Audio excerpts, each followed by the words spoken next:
시청자 여러분 안녕하십니까? 충북 시사토론창 남상미입니다. 충북의 주요 현안을 찾아 깊이 있게 들여다보는 주간 핫 이슈 시작하겠습니다. 지난 3월 윤석열 대통령이 참석한 민생 토론회에서 충북은 대한민국 첨단 바이오 산업의 선도 기지임을 다시 한번 확인받았는데요. 바이오 산업을 이끌어갈 충북의 현재와 미래에 대한 이야기 나눠보도록 하겠습니다. 충청북도 김명규 경제부지사와 함께합니다. 안녕하십니까? 예, 안녕하십니까? 네, 어서 오십시오. 자, 충청북도는 세계적인 바이오 클러스터를 만들기 위해서 오송의 K-바이오스퀘어 조성 사업을 진행 중인 것으로 알고 있습니다. 일단 이곳이 뭐 하는 곳인지 설명부터 해주시겠어요? 예. 그 K-바이오스퀘어 사업은 아무래도 영어로 돼 있으니까 좀 생소하실 텐데요. 쉽게 말씀드리면 카이스트가 교수님 400명, 그리고 교수님당 석박사 인력 10명에서 전체적으로 한 5,000명 되는 바이오 대학을 우리 충북 오송에 만드는 그런 사업이고요. 총 사업비가 한 2.4조 원 정도로 될 정도로 굉장히 대규모 사업입니다.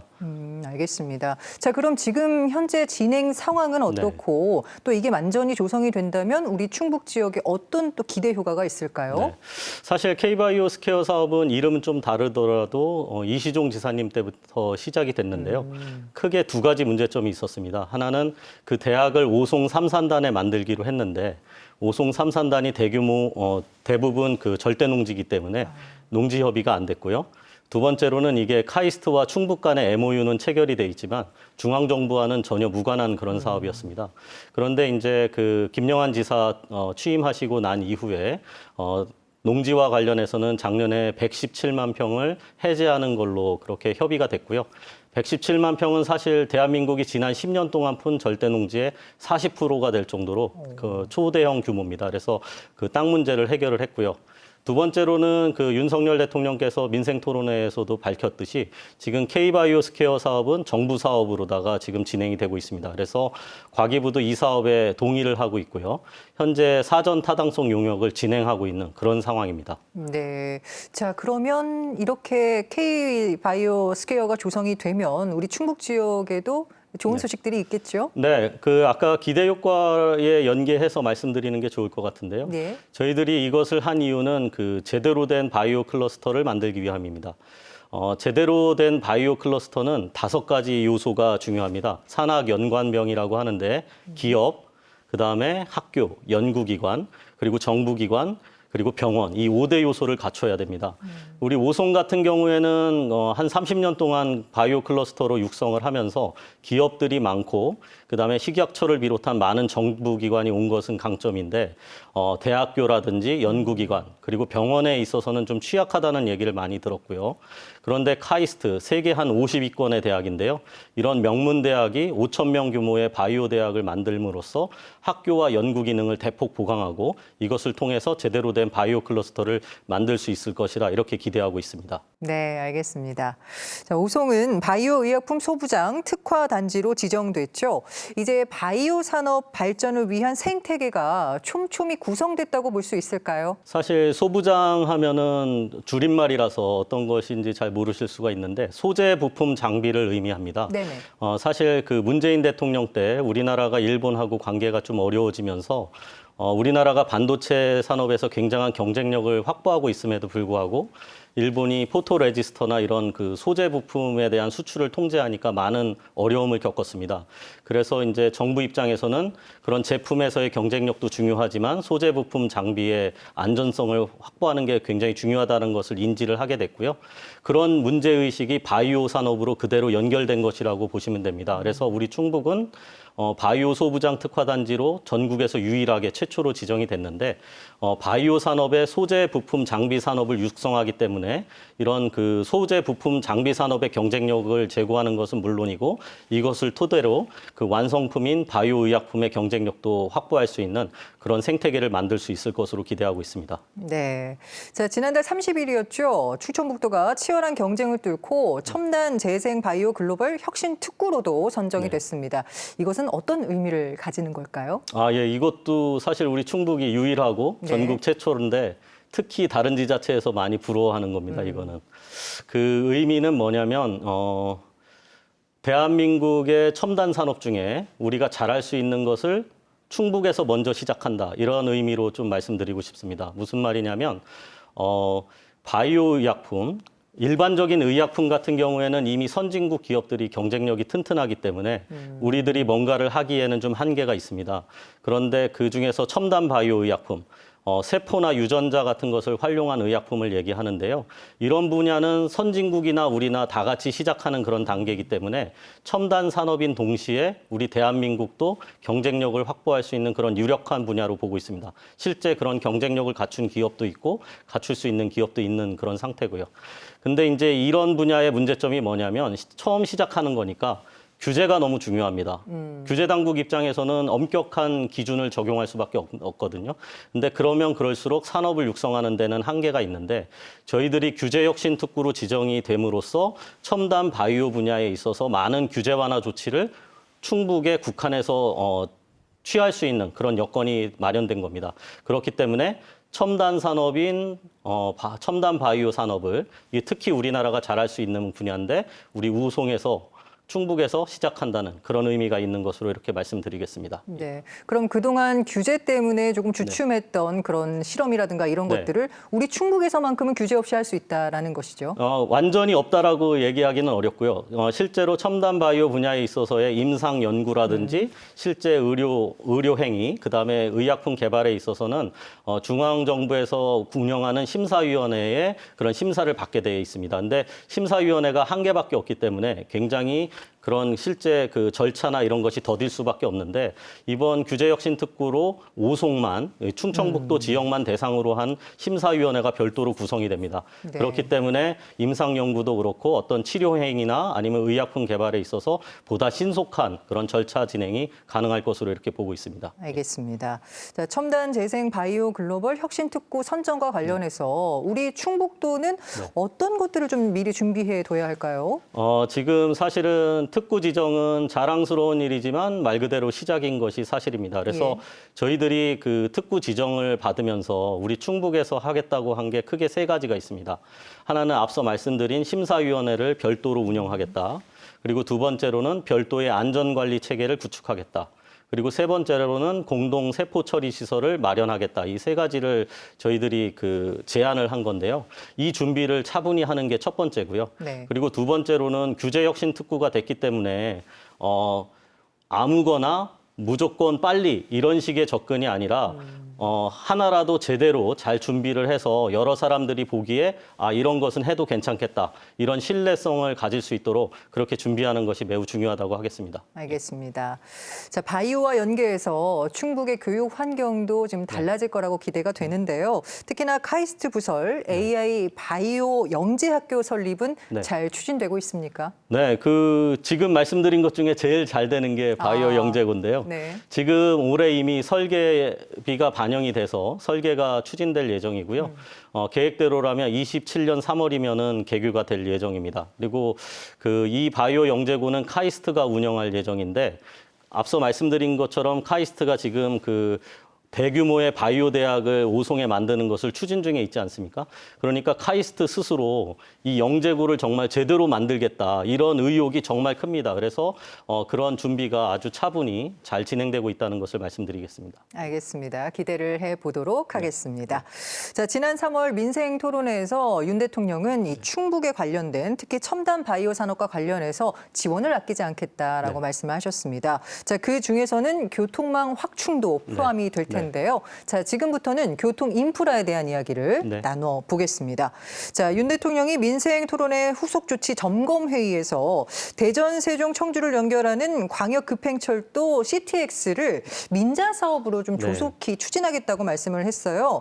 적격성 조사를 좀 하겠다 하셨는데 어떻게 전망하고 계십니까? 예, 민자 적격성 조사 의뢰는 이미 된 것으로 알고 있고요. 그다음에 이런 계획대로 차질 없이 진행이 되면 한 10년이 지난 2034년에는 진짜로 광역 열차가 대전에서 청주 도심을 통과해서 청주공항까지 가는 그런 일이 벌어질 걸로 이렇게 생각을 하고 있습니다.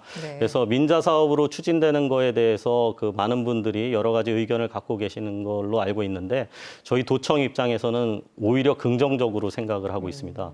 그 이유는 뭐냐면 정부 예산으로 추진을 했을 때에는 사업비의 상당 부분과 그리고 운영했을 때의 손실들을 지자체가 감당하게 되는 그런 구조입니다. 그런데 이 민자 사업으로 진행을 하게 되면 사업비의 상당 부분을 민간이 부담하기 때문에 그 지자체의 부담이 굉장히 줄어들고요. 그다음에 두 번째로는 요금은 상대적으로 조금 더 오를 수 있지만 운영에 따른 손실을 그 민간 사업자가 부담하게 돼 있습니다. 그렇기 때문에 그런 여러 가지 면에서 우리 충북이나 또는 청주시 입장에서는 굉장히 긍정적인 그런 조치로 생각을 하고 있습니다. 네, 알겠습니다. 자, 그리고 민생 토론회에서는 천안 청주공항 복선 전철과 그리고 충북선 철도 고속화를 속도감 있게 추진하겠다는 약속도 있었는데요. 충북의 뭐 철도에 관련돼서 네. 뭔가 획기적으로 발전할 수 있는 길이 열렸다고 봐도 될까요? 예, 뭐 두 조치 다 그 충북의 철도 교통망 확충에는 굉장히 큰 조치라고 이렇게 볼 수 있고요. 다만 의미는 약간 다릅니다. 두 사업들이. 그 하나 천안 청주공항 복선 전철 같은 경우에는 이거는 청주공항 활성화와 연계가 더 깊다고 이렇게 보시면 됩니다. 왜냐하면 아마 그 앵커님께서는 아마 익숙하지는 않으실 텐데 지금도 서울에서 청주공항 가는 열차가 있습니다. 근데 하루에 한 대밖에 없고 예. 그다음에 2시간이 넘게 걸리고 그러니까 사실 이용 수요가 거의 없다고 보시면 되는데 지금 천안 청주공항 복선 전철이 되면 20대로 늘어나게 되고 시간도 1시간 반으로 줄어듭니다. 그렇기 때문에 서울 사람도 서울 사람이지만 그 서울 이남에서 하시는 많은 분들이 청주공항을 철도로 이용할 수 있는 그런 길이 열리는 거고 네. 그만큼 청주공항 활성화가 더 많이 이루어질 거다 이렇게 기대를 하고 있고요. 두 번째로 충북선 철도 고속화는 충청북도 안에서의 철도망 확충 이거와 더 의미가 크다고 이렇게 생각을 합니다. 그래서 이게 계획대로 되면 청주하고 충주 간에 한 20분이면은 왔다 갔다 할 수 있는 그 계기가 되고요. 그다음에 저희가 그 아까 말씀드린 광역 급행 열차가 청주공항까지 가기 때문에 청주공항에서 청주 시내까지는 10분 정도면 올 수 있을 겁니다. 그렇게 되면 충청북도 안에서 철도망이 굉장히 확충이 되는 그런 효과가 있을 걸로 이렇게 기대하고 있습니다. 예. 알겠습니다. 자, 그리고 중부고속도로 증평 호법 구간도 기존 4차로에서 6차로로 이제 확장한다는 내용이 있었는데요. 그간 뭐 상습 정체 문제 네. 또 안전 문제 때문에 저희가 네. 지속적으로 건의를 해왔던 건데 드디어 이제 실현이 된다라고 보면 되겠습니까? 네, 네. 많은 진전이 있고 그다음에 국토부의 입장이 가장 많이 바뀐 분야이기도 합니다. 네. 지난해에도 저희가 이제 중부고속도로 같은 경우에 4차선에서 6차선으로 확장하려면 기준이 있는데 하루에 그 5만 1,000대 이상 정도가 이용을 하면 확장을 해야 됩니다. 근데 이제 중부고속도로 같은 경우에는 많은 곳은 8만 대 이상이었기 때문에 저희들이 이게 확장이 필요하다 얘기를 했었는데 그때 국토부 입장은 서울과 세종 간의 고속도로가 뚫릴 거기 때문에 그걸 보고 결정하자 이런 입장이었었습니다. 근데 올해 이제 민생 토론회를 하고 그 과정에서 국토부하고 이렇게 얘기를 해보니까 올해 사전 타당성 용역을 들어갈 것 같고요. 그다음에 대통령 임기 중에 예비 타당성 조사까지 하는 그런 식의 그 진전이 있을 걸로 봅니다. 이 부분에 있어서는 많은 진전이 있는 것으로 그렇게 생각하고 있습니다. 자, 이번에는 충북을 가로지르는 충청 내륙 고속화도로 개통에 대해 알아보겠습니다. 사실 공사가 조금 오래 지속되고 네, 있어서 언제쯤이면 좀 시원하게 도로 위를 네. 달릴 수 있을까요? 네, 사실 도민들께서 가장 체감하실 수 있는 교통망이라고 생각을 하고요. 저희 아버지께서 그 원남에 사시기 네. 때문에 제일 혼잡한 구간에 사시기 때문에 저도 잘 알고 있습니다. 그래서 그만큼 우리 도에서 노력을 많이 했고요. 올해 정부 예산을 1,400억 정도 확보를 했는데 이 1,400억이라는 의미가 뭐냐면 충청 내륙 고속화도로의 개통 문제는 더 이상 돈의 문제는 아닙니다. 공사의 문제입니다. 그래서 돈은 충분히 확보된 상태고 공사를 얼마나 빨리 하느냐의 문제인데 다만 이 공사는 우리 도에서 직접 하는 게 아니고 국토부 산하의 대전지방청에서 합니다. 그래서 이게 도에서 굉장히 시급한 과제이기 때문에 지사님께서 본인이 직접 현장에 나가신 적도 있고 저희들이 신경을 많이 쓰고 있고요. 그래서 지금 계획대로라면 올해 상반기에는 증평 도안까지는 개통을 하고요. 그리고 연말까지는 가장 문제가 되는 그 아까 말씀하신 그 원남 네. 그쪽까지도 개통을 하는 것으로 이렇게 추진 중입니다. 그래서 올해가 지나면 사실 가장 난공사인 부분은 개통이 이루어질 수 있을 것으로 이렇게 보고 있습니다. 예. 네, 점점 교통의 편의성이 좋아지겠군요. 네, 그렇습니다. 예. 더불어 영동과 진천 간 그 고속도로가 민자 사업으로 추진이 네. 된다고 합니다. 그 전에는 돌아가셨어야 됐거든요. 맞습니다. 네. 이제 대전을 거치지 않고 직접 갈 수 있으니까 뭐 시간적으로도 좀 단축이 되겠죠? 네, 그 영동 진천 그 민자 고속도로가 추진이 되면 거리로는 한 24km, 그다음에 시간으로는 한 20분 정도 단축이 될 것으로 이렇게 보니까요. 그래서 그 앵커님 말씀하신 것처럼 그전에는 이제 대전이나 이런 충남 지역을 돌아서 갔는데 그렇지 않고 바로 직접 연결이 되기 때문에 충북 내 교통망은 엄청나게 그 개선이 될 것으로 이렇게 보고 있습니다. 네, 이제 육로는 좀 안심이 됩니다만 네, 저희는 바닷길이 없고 네. 때문에 하늘길이 그만큼 중요하지 네. 않겠습니까? 자, 청주국제공항 민간 전용 활주로 신설, 네. 되게 실현 가능성이 있을까요? 네, 이건 사실 그 말씀드리면 민간 활주로 그 전용 활주로의 확보는 당위의 문제가 아니라 선택의 문제가 아니라 반드시 해야 되는 그런 문제로 이렇게 보고 있습니다. 왜 그러냐면 지난해 청주공항 이용객이 한 379만 명인가 이 정도 됐을 거고요. 올해 한 500만 명 정도 될 것으로 예상이 되는데 500만 명이 어떤 숫자냐면 국토부에서 2045년에 청주공항 이용객으로 예상한 숫자입니다. 예, 20년을 앞당긴 건데요. 그러네요. 그만큼 청주공항의 이용이 폭발적으로 늘어나기 때문에 활주로를 비롯한 여러 인프라를 확충해야 되는 거는 반드시 필요한 조치고요. 근데 문제는 잘 아시다시피 군과 같이 쓰고 그리고 F-35가 추가 배치가 되면 활주로는 군사 목적으로 더 많이 할애를 할 수밖에 없는 그런 상황입니다. 그래서 저희들이 뭐 활주로를 연장한다든지 슬롯을 추가 확보한다든지 이런 식의 접근으로는 문제 해결이 어렵다고 보고 민간 활주로를 별도로 확충하는 것이 반드시 필요하다 이렇게 생각을 하고 있고요. 다만 문제는 그 민간 활주로라는 거는 그 돈으로 그냥 짓는 것이 아니라 여러 가지 안전 규정을 지켜야 되기 때문에 네. 실제 활주로를 어디다 질 수 있는지를 찾는 것이 중요합니다. 그래서 저희 충청북도에서 지금 연구 용역을 하고 있는 것이 현재 청주공항 인근에 어디에 활주로를 만들 수 있는지 이것을 지금 찾고 있는 것이고요. 그 위치가 확보가 되면 국토부가 준비하고 있는 7차 공항개발 종합계획 여기에 이렇게 반영시키려고 그렇게 노력할 계획입니다. 예. 알겠습니다. 자, 끝으로 한 말씀 부탁드리죠. 예. 그 충청북도가 사실은 말씀하신 것처럼 바이오 산업도 그렇고 교통망에 있어서도 엄청난 진전을 이루고 있습니다. 다만 그 효과가 오래 걸리기 때문에 도민 여러분들께 체감할 때까지는 시간이 많이 걸릴 것 같은데요. 저희들이 준비를 철저히 해서 나중에 도민 여러분들께서 정말 이런 게 되고 있었구나 이런 것을 체감하실 수 있도록 최선을 다해 노력하겠습니다. 예. 네, 오늘 말씀 고맙습니다. 네, 감사합니다. 네.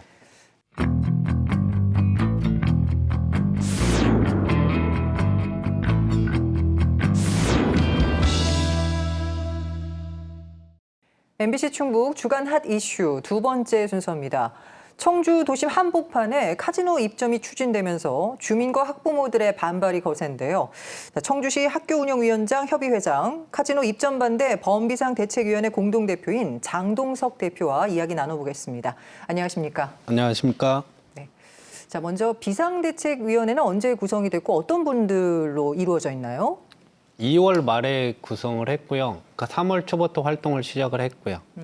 그리고 이제 저희 구성은 청주시 학교운영위원장 협의회, 학부모회, 그리고 청원구 직능단체 협의회 이제 위원장님들과 시민들로 구성되어 있습니다. 그렇군요. 자, 비상대책위원회에서 카지노 입점을 반대하는 이유 어떤 것들이 있습니까? 카지노 입점을 반대하는 가장 큰 이유는 이제 카지노가 입점하려는 지역이 학교, 그다음에 주거 지역, 아파트, 학원 등이 밀집된 지역이기 때문에 이 지역에 들어오게 되면은 주거 환경이라든지 교육 환경이라든지 이런 부분들이 훼손될 우려가 가장 크기 때문에 가장 기본적으로 그것 때문에 반대를 하는 이유이고요. 네. 그리고 이제 학생들한테 쉽게 노출이 돼서 학생들이 그쪽으로 호기심을 자극해서 빠져들 확률이 더 크기 때문에 반대하는 이유가 있습니다. 네. 지금 그 입점 예정지가 어디죠? 좀 상황을 설명해 주시겠어요?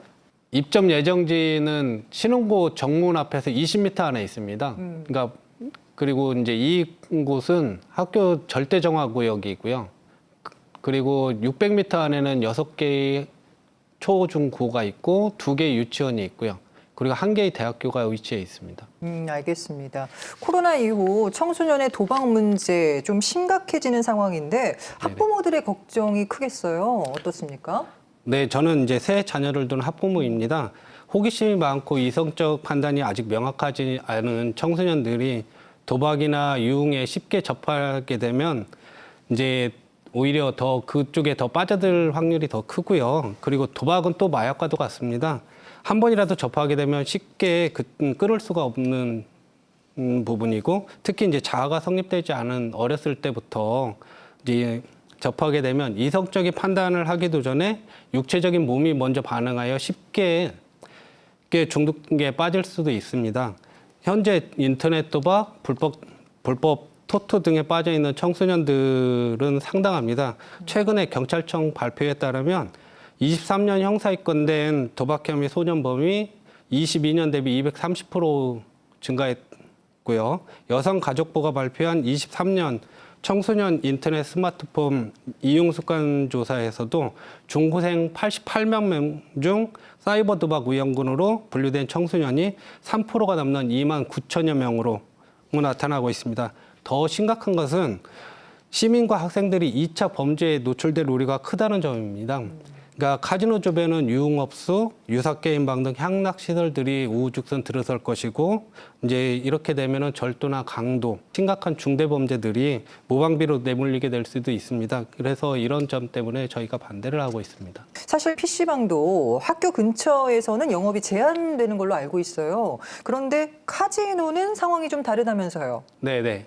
학교 인근 지역을 학교 환경위생 정화구역이라고 설정을 하는데요. 학교 환경위생 정화구역이란 학생들이 건전한 심신 발달과 학습 환경 보호를 위해서 학교 경계선으로부터 직선거리로 200m 이내의 지역을 정화구역으로 설정을 하고요. 위험시설과 유흥업소 등을 교육환경 위해업소 설치 제한을 하는 교육환경보호제도인데요. 이 정화구역 내에는 학교 출입문에서 직선거리로 50m까지는 절대정화구역으로, 그리고 학교 경계선으로부터 직선거리로 200m까지 절대정화구역을 뺀 제외한 지역을 상대정화구역으로 설정을 합니다. 여기서 이제 법의 한계와 이제 뭐 심각한 문제점이 있는데요. 위락시설인 그랜드 호텔의 카지노가 이 절대정화구역 내에 있습니다. 그러니까 신흥고와 20m 거리에 있는데 이런 점에도 불구하고 이 법에 저촉을 받지 않습니다.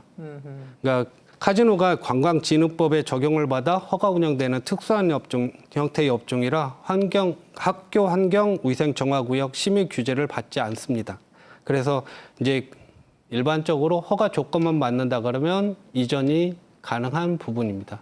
그래서 업체는 아마 이 부분을 이제 이용을 하고 있는 것 같습니다. 그래요. 알겠습니다. 자, 그동안 청주는 교육의 도시로 불려오지 않았습니까? 네네. 근데 이 카지노가 입점이 된다면 이 충북의 특히 청주의 이미지가 좀 훼손되지 않겠느냐라는 우려의 목소리도 있습니다. 어떻습니까? 네, 청주는 오랫동안 교육과 문화의 도시로 알려져 있고 세계 문화유산 직지 심체 유적을 만든 곳이기도 합니다. 이런 전통과 문화를 간직한 청주에, 그것도 학교 공동체 앞마당에 사행성 산업인 카지노가 들어선다면 청정도시와 교육도시인 청주의 고유 이미지는 훼손될 것입니다. 또 다른 시각도 있습니다. 이것이 사행성이 아니고 관광산업이다. 특히나 내국인이 아닌 외국인 전용이다. 그러니 지역 경제에 도움을 줄 수 있지 않겠느냐라는 시각이에요. 기존 다른 지역의 사례와 비추어 봤을 때 이 이야기는 어떻게 해석하십니까? 네, 카지노가 이제 홍콩의 마카오나 미국의 라스베가스처럼 지역 이제 관광산업과 접목이 된다면 굉장히 많은 시너지 효과를 일으키고 경제 효과도 상당할 것입니다. 그러나 지금의 청주 지역과는 사뭇 다릅니다. 그러니까 한 예로 이제 1999년 문을 연 강원도 정선의 경우를 보더라도 당시 5만여 명이 넘던 정선의 인구는 현재 3만여 명으로 줄어들었고요. 경제 발전과 부흥보다는 도박 중독자, 신용불량자, 를 비롯한 범죄자가 지금 양산이 되고 있고요. 그들을 관리하기 위한 또 다른 경제 비용이 오히려 더 증가하고 있는 상황입니다. 이것이 이제 카지노가 지역 경제에 미치는 영향이라고 생각을 하고요. 또한 외국인 카지노, 그러니까 외국인 전용 카지노라고 하지만 우회 시설이 주택가 주변으로 학교 주변으로 이렇게 들어선다 그러면 그곳에 이제 살려고 하시는 학부모들은 많지 않을 것입니다. 지금도 이제 학부모들이 카지노가 들어오면 그러니까 이사를 가겠다라고 하시는 분들도 많기 때문에 이렇게 되면은 지역 경제가 오히려 붕괴될 확률이 더 크다고 봅니다. 오히려 지역 경제를 위해 더 큰 리스크를 안고 갈 수 있다. 네네. 예, 알겠습니다. 자, 언론에 보도된 걸 보면 카지노 입점을 준비하는 업체는 강원도에서 이미 카지노를 운영했었고 또 3년간 임대차 계약에 들어간 것으로 알려져 있는데요. 이 법적으로는 이게 어떤 상황입니까? 네, 카지노 시설은 문체부 장관의 허가를 받아 광역단체 혹은 관광특구의 최상급 호텔 시설에만 둘 수 있습니다. 그랜드 호텔의 카지노는 강원도에서 이전하는 업체로 청주시 건축물 시설 용도 변경 허가와 문체부의 이전 허가 절차에 따라 진행하게 됩니다. 여기서 짚고 넘어갈 부분이 관광진흥법에 따르면 카지노 영업소 및 필수 시설 등의 건축물 용도는 위락시설로 되어 있어야 하지만 현재 카지노가 입점하려는 그랜드 호텔은 숙박시설로 되어 있습니다. 최근 청주시 관광과가 숙박시설도 카지노 입점이 가능하느냐라고 문체부에 질의를 했는데 네. 문체부의 답변이 위락시설이 아니면 입점이 불가하다라고 답변을 한 것으로 알고 있습니다. 그러하기 때문에 청주시는 학생들의 학습권 보호와 청주 시민의 주거권 보호를 위해 용도 변경을 절대 불가해야 합니다. 특히 문체부는 도심 한복판에 들어서는 몰지각한 업체의 경종을 울려주고 지역 주민들의 의견을 충분히 반영하여 카지노 이전 허가 신청을 받아주면 안 될 것입니다. 그러니까 용도 변경이 관건이 되겠군요. 네. 알겠습니다. 자, 근데 만약에 행정소송전으로 비화된다면 이 카지노 이전 논란이 좀 오랫도록 지속이 될 것 같은데요. 비상대책위원회는 앞으로 어떠한 계획 갖고 계십니까? 네, 지난 4월 이범석 청주시장과 면담에서 5천여 명의 서명 의견을 전달을 했고요. 앞으로 문체부에게도 전달할 예정입니다.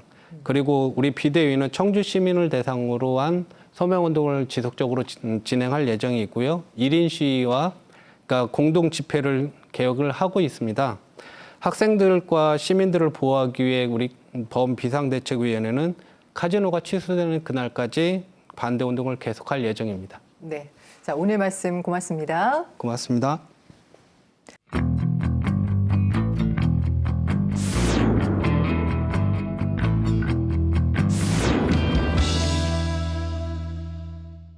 전국적으로 1인 가구 비율이 매년 증가하면서 최근 충청북도 의회에서 1인 가구 지원 조례를 제정했습니다. 충청북도 의회 이상정 정책복지위원장과 이야기 나눠보도록 하겠습니다. 안녕하십니까? 네, 안녕하세요. 네. 자, 위원장님, 네. 이 조례의 주된 내용 설명해 주시겠습니까? 네, 먼저 이제 조례 어쨌든 규정된 내용들을 말씀드리면 그 도에서 5년마다 그 1인 가구의 실태에 대한 기본 계획을 수립하고 돼 있고요. 그리고 이것을 뒷받침하기 위해서 매년 그 실태 조사를 실시 계획을 수행하기 위해서 매년 계획을 수립하는 것으로 돼 있고 또 그 계획 수립을 위해서는 어쨌든 1인 가구의 생활 실태 그리고 정책 수요 파악을 위한 실태 조사를 규정을 했고 1인 가구에 대한 지원 사업으로는 이제 공유주택 등 이제 주거 지원 사업이 있을 것 같고요. 공유 주방을 포함한 그 사회적 관계망 형성을 위한 사업들 그리고 범죄 예방을 위한 생활안전 지원 사업 또 외로움 돌봄 이런 부분들에 대한 건강 증진 사업 또 경제적 안정 지원 사업 등 그 1인 가구들에 대한 그 지원 사업을 필요로 하는 부분들을 조례로 규정을 했습니다. 그리고 이것을 주체적으로 그 시행하기 위해서 1인 가구 지원 센터를 설립을 하기로 했고요. 그리고 각 시군이 협력하고 관련 기관들이 협력할 수 있도록 근거를 마련했습니다. 그렇군요. 자, 1인 가구 지원 조례 왜 필요한 걸까요? 저도 1인 가구 이 지원 조례를 준비하면서 깜짝 놀랐는데요. 진짜 우리 주변에 1인 가구가 너무나 많다라는 통계를 확인했어요. 예. 그러니까 현재 22년 그 통계 발표를 보면은 충북이 전체 가구의 36%가 1인 가구입니다. 그리고 연도를 따져보면 2015년도에는 28%였고요. 그래서 매년 1%씩 늘어서 지금 이제 8년 후에 36%가 됐고, 또 전국적으로 보면 전국 평균은 34.5%. 그래서 충북이 이렇게 상대적으로 좀 높은 그런 그 실태입니다. 근데 이제 우리 도에서도 사실은 이 부분에 대해서 별로 신경을 못 썼고, 근데 이제 서울시 같은 경우는 1인 가구 담당관을 이렇게 두고 그러면서 좀 대응을 세우고 그렇게 했고, 또 뭐 세계적으로도 여기에 대한 대책들을 세우고 있는데 이 부분에 대해서 우리 충북이 좀 더 적극적으로 1인 가구에 대한 대책을 세워야 되지 않겠느냐라고 해서 조례를 발의하게 됐습니다. 네, 충북의 경우는 정말 1인 가구가 굉장히 크게 늘었고 또 전국 평균보다도 높은 수치를 기록하고 있군요. 알겠습니다. 근데 이게 비단 충북만의 문제는 아닐 테고요. 전국적으로 1인 가구들이 늘어나고 있을 텐데 왜 1인 가구들이 늘어날까요? 이 이유에 대해서 설명해 주시죠. 일단 분포를 보면 60, 70대가 전체 1인 가구의 38%를 차지하고 있습니다. 그리고 20, 30대가 32%를 차지하고 있어요. 그러니까 노년층 그리고 MZ세대 젊은 층에서 상당히 높은 비중을 차지하고 있고, 일단 노년층이야 뭐 농촌 지역을 포괄하고 있으니까 농촌 지역의 어르신들, 독거노인들이 많다라는 부분들은 뭐 쉽게 이해를 할 수가 있을 것 같은데, 이제 젊은 층들이 20, 30대가 어쨌든 이제 학업이라든지 또 취업 이런 부분들이 좀 정상적으로 참 돼야 되는데 그런 부분들이 안 되면서 취업이 안 되고, 또 그러다 보니까는 결혼에 자신이 없고 주거 문제 있고 그렇기 때문에 그 어떤 의도하든 의도하지 않든 간에 혼자 사는 가구들이 많다. 근데 이제 그 이 부모의 도움을 받으면서 자취하거나 이런 숫자는 뺀 거거든요. 그러니까 사실상 독립한 이제 그 청년층들을 놓고 봐서 32%가 이렇게 그 1인 가구라는 거기 때문에 상당히 좀 높다라고 봐집니다. 그래서 이런 부분들에 대한 어쨌든 구조적인 문제나 그런 측면으로 봐서 우리가 노력해야 될 부분이 아닌가 이렇게 생각이 됩니다. 네. 지금 말씀해 주신 것처럼 청년층이 따로 있고 노년층이 따로 있고 이렇게 1인 가구도 편차가 있을 것 같은데 그 계층에 맞는 그 대책 마련이 필요해 보이는데 어떻습니까? 그러니까 이제 그 청년층, 노년층 이렇게 다양하기 때문에 사실은 각각의 그 1인 가구에 대해서 정확하게 필요한 부분들을 지원을 해야 되는데 사실은 좀 쉽지는 않은 부분들은 분명히 있는 것 같습니다. 다만 그래도 가구들에서 필요한 부분들을 적극적으로 좀 정확하게 지원해서 또 실질적인 지원들이 될 수 있어야 된다라고 이렇게 생각이 되고, 어쨌든 그 1인 가구들의 연령대나 경제적 측면 또 어쨌든 인구 사회학적 특성에 따라서 거기에 맞는 지원을 해야 될 수 있을 것 같고요. 그래서 이제 제가 발의한 그 조례에서는 일단은 전체적으로 포괄적인 지원, 그러니까 각 세층이나 또 이제 연령별로 이렇게 지원할 수 있게 좀 포괄적으로 좀 열어놨고, 그런 부분들을 좀 다양하게 세분화해서 사안별로 이렇게 또 구체적으로 할 수 있도록 열어놨다. 이제 그런 말씀을 좀 드리겠습니다. 알겠습니다. 자, 조례 내용을 짚어보면 실태 조사가 있던데요. 이 실태 조사는 어떻게 이루어집니까? 일단 앞에서 말씀드린 대로 복잡하고 다양하고 또 여러 가지 편차가 있기 때문에 거기에 맞는 이제 실태 조사가 제일 중요할 것 같습니다. 그래서 먼저 이제 상황을 정확하게 좀 알아야 되는 것으로 그렇게 보고 있고요. 그래서 이제 이번 이제 조례에서 아까 말씀드린 대로 이제 다양한 영역에 있어서의 어쨌든 그 1인 가구들에 대한 현황 그리고 현재 겪고 있는 어려움들 이런 부분들을 도 차원에서 좀 폭넓게 실태 조사가 중요하다라고 이렇게 좀 규정을 했고, 실태 조사는 전문기관에 좀 위탁해서 정확하게 조사하는 것으로 이렇게 했습니다. 알겠습니다. 자, 무엇보다 1인 가구의 사회 안정망 구축이 중요해 보이는데요. 어떻게 구축해 나가면 좋을까요? 어쨌든 가장 중요한 부분들은 다들 불안한 처지겠죠. 예. 예. 어르신들은 경제적으로 어렵고 또 건강이 안 좋을 테고 또 거기서 같이 생활하는 사람이 없기 때문에 어떤 일이 일어날지도 모르는 상황이고 그래서 그런 그 사회 안전망이 제일 중요하다라고 생각이 되는데 뭐 아시다시피 그런 부분들은 많이 좀 취약한 것 같습니다. 우리 복지의 수준이 아직은 그 촘촘한 사회적 안전망 이런 부분들은 좀 쉽지 않은 것 같고요. 뭐 유럽 같은 경우는 그런 부분들의 국가적인 노력, 사회적인 노력들을 많이 해서 핀란드 같은 경우 상당히 촘촘한 뭐 복지 안전망이 이렇게 됐다라고 하지만 우리는 그런 부분들이 좀 안 돼 있어서 일단은 단기적으로는 1인 가구의 어쨌든 당면은 이제 주거 문제, 생활 문제, 또 식생활 문제, 외로움 어쨌든 이런 정서적 문제를 해결할 수 있는 그 다양한 또 최소한의 인간다운 생활을 할 수 있는 지역사회 중심의 사회 안전망을 만들어 가야 될 거라고 보고요.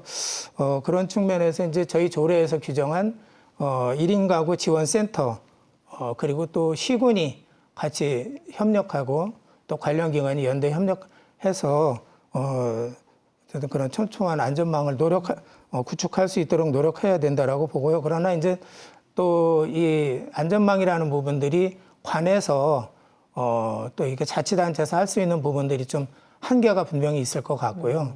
그렇기 때문에 지역사회 또 이웃, 마을 주민들, 옆집 먼저 이렇게 좀 같이 노력하는 그런 그 사회적 흐름들을 만들어 가는 게 필요할 것 같고 또 한 가지 이제 장기적으로는 어쨌든 유럽에서 잘하고 있는 부분들을 적극적으로 우리가 배워와서 제도도 만들고 정책 사업들 만들고 또 그리고 예산도 투여해서 어쨌든 촘촘한 안전망을 만들어야 되어야 되겠죠.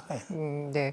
여기서 더 이어서 가보죠. 말씀해 주신 것처럼 정서적인 안정을 위해서 그러니까 우리 모두가 좀 노력을 해야 될 부분이다라고 하셨어요. 이 사회적 관계망 형성에 대해서는 어떻게 보십니까? 그러니까 1인 가구에서 가장 중요한 부분들은 이런 그 관계망 형성이라고 생각이 됩니다. 그러니까 혼자 사는 부분들을 어쨌든 그런 뭐 좀 멀리 있는 네트워크도 있을 테고 지역사회 그리고 마을 단위 어쨌든 그런 그 관심 그리고 도와주는 또 급할 때 이렇게 막 도와주는 그런 그 관계망 형성이 되게 중요할 것 같고요. 그리고 1인 가구 어쨌든 그렇게 혼자 생활하고 있는 단위인 만큼 거기에 맞는 이제 고독, 외로움, 정서적 문제가 좀 심각할 것 같고요. 청년층에 있어서 요새 니트족이라고 해서 뭐 교육도 받지도 못하고 또 그걸 적극적으로 돌파하기 위한 그런 훈련도 하지 못하는 그런 그 은둔형 외톨이 또 그 이제 이런 부분 나가서 이제 고독사 이렇게 나가는 그런 부분들을 좀 이제 적극적으로 그런 그 관계망 형성을 하는 부분들이 필요하다라고 봐지고요. 조례에서 그래서 가장 제1번 조례의 목적으로 1인 가구에 대한 사회 관계망 형성이 가장 중요하다라고 이렇게 조례의 목적으로 명시를 하였습니다. 그리고 이제 정책적으로 보면 우리 이제 충청북도 제2차 양성평등 기본 계획에도 1인 가구에 대한 사회 관계망 조성 사업이 중점 사업으로 이렇게 포함되어 있고요. 구체적인 뭐 사업이나 이런 부분들은 1인 가구 공동체 발굴 및 지원, 또 그래서 심리 정서, 또 일상 생활 관계 형성 지원하고 또 뭐 밥상 공동체, 건강 동아리, 여가 동아리 등 이렇게 발굴 지원하는 그런 사업들하고 1인 가구의 병행 동행 서비스 뭐 이제 그런 부분들도 좀 일부는 하고 있습니다. 그래서 어쨌든 전체적으로 보면 조례에 나와 있는 공동체 활성화, 외로움 예방, 공유 주방 등 식생활 공동체 사업들 그런 부분들을 적극적으로 포함해서 관계망 형성을 위한 다양한 사업들을 할 필요가 있다라고 생각이 됩니다. 네, 1인 가구를 지원하기 위한 여러 가지 사업 중에서 뭐 몇 가지 언급을 해 주셨습니다만 좀 구체적으로 뭐 돌봄 서비스 이야기도 해 주시면 좋을 것 같고요. 일단 1인 가구에 대한 이제 주택 문제가 이제 제일 어려운 문제이기 때문에 이제 공유주택 뭐 이런 부분들을 좀 할 수 있지 않겠느냐. 그래서 일단 주거 지원이 필요하다라고 보고요. 특히 이제 여성들이 1인 가구에 많이 있겠지요. 그래서 여성 1인 가구에 대해를 보호할 수 있는 뭐 묻지마 폭력, 데이트 폭력, 또 스토킹 등의 범죄를 예방할 수 있는 그런 부분들이 필요하다라고 생각이 돼서 생활 안전을 보장하기 위한 지원들이 필요할 것 같습니다. 그리고 경제적인 측면에서의 생계 일자리 지원들이 할 거라고 생각이 되고요. 그리고 건강과 필요한 돌봄에 대한 지원이 소홀히 돼서는 안 될 거라고 생각이 됩니다. 그런데 어쨌든 전체적으로 보면 이런 그 고령층뿐만 아니라 또 청장년층 그리고 청년 세대에 대한 이 지원 서비스를 확대해야 될 거라고 봐집니다. 네, 뭐 얼마 전 고독사 한 분의 시신이 2년 만에 발견이 됐다는 보도가 있었는데요. 스스로도 자신이 고립되지 않게끔 조금 사회적으로 활동을 할 필요가 있지 않겠습니까? 이건 결국 남의 일이 아닙니다. 우리 이제 충북도 통계를 보면 17년 통계에 고독사가 67명이 있었어요. 충북에. 그리고 21년도에는 93건으로 늘어납니다.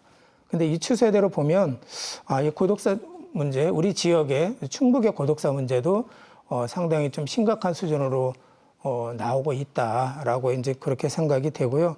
정부 차원에서 복지부에서 조사한 것도 일단 그 대상들을 여론조사를 했어요. 근데 이제 심리적인 내용을 포함해서 했는데 거기에 전체 대상이 152만 명으로 잡았는데 그 중에서 3% 정도가 고독사 위험군으로 이렇게 추정되었습니다. 그렇게 152만 명의 3%면 상당히 숫자는 많을 것 같습니다. 그래서 이런 부분들에 대해서 고독사 예방을 하기 위해서는 어쨌든 앞에서 말씀드린 관계망 형성 이런 부분들이 좀 제일 중요할 것 같고요. 그래서 민간이 상호 협의하에 상시적으로 또 협력 수행할 수 있는 시스템, 아까 말씀드린 뭐 1인 가구 지원센터 이런 부분들의 역할이 상당히 중요하고 궁극적으로는 우리 사회적으로 또 지역사회가 이 부분에 좀 적극적인 역할과 보호할 수 있는 그런 그 노력이나 시스템이 갖춰져야 되지 않을까 이렇게 생각이 되십니다. 네, 국가적인 대응은 어떻게 보시나요? 영국에는 고독부 장관이 있고 또 일본에는 고립 담당 장관이 신설된 것처럼 국가적인 대응도 필요해 보이는데요. 말씀하신 대로 이제 그 외국들 특히 이제 유럽에서 이제 사회복지가 더 발달한 나라에서는 1인 가구의 문제 훨씬 더 일찍 관심을 가져서 보니까 자료에 보니까는 1970년도부터 이 부분에 대한 관심을 가졌더라고요. 그래서 영국은 장관으로서 고독부 장관이 이 부분을 총괄하는 것으로 이렇게 돼 있고 일본에서는 이제 고독 고립 담당실을 둬서 정책을 이렇게 수행하고 있고요. 스웨덴은 좀 이렇게 가장 좋은 모델인데 이 공동체 삶을 원하는 중장년층, 또 노인 가구, 1인 가구, 다인 가구 이렇게 전체적으로 함께 거주하면서 교류하는 뭐 세대 통합형 주거 모델이 코하우징 사업이라고 있다라고 하는데 어쨌든 이런 식의 이제 그 적극적인 공동체성 강화를 위한 사업을 추진하고 있고요. 이제 우리 이제 국내로 보면은 서울시가 그래도 다른 데보다 일찍 그 관심을 가져가지고요. 여성가족 정책실 산하에 1인 가구 담당관을 두었습니다.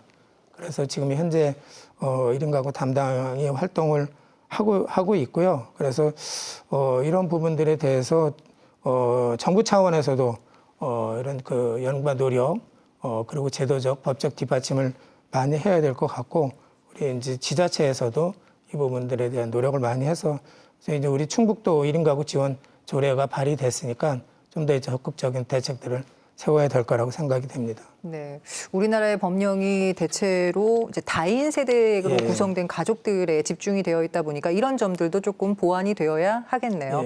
알겠습니다. 자, 끝으로 한 말씀 부탁드리죠. 네, 우리가 관심을 가지 못하는 사이에 우리 주변에 상당히 많은 전체 가구 중에 세 가구 중에 한 가구가 1인 가구로 되는 그런 현실을 맞이하고 있고요.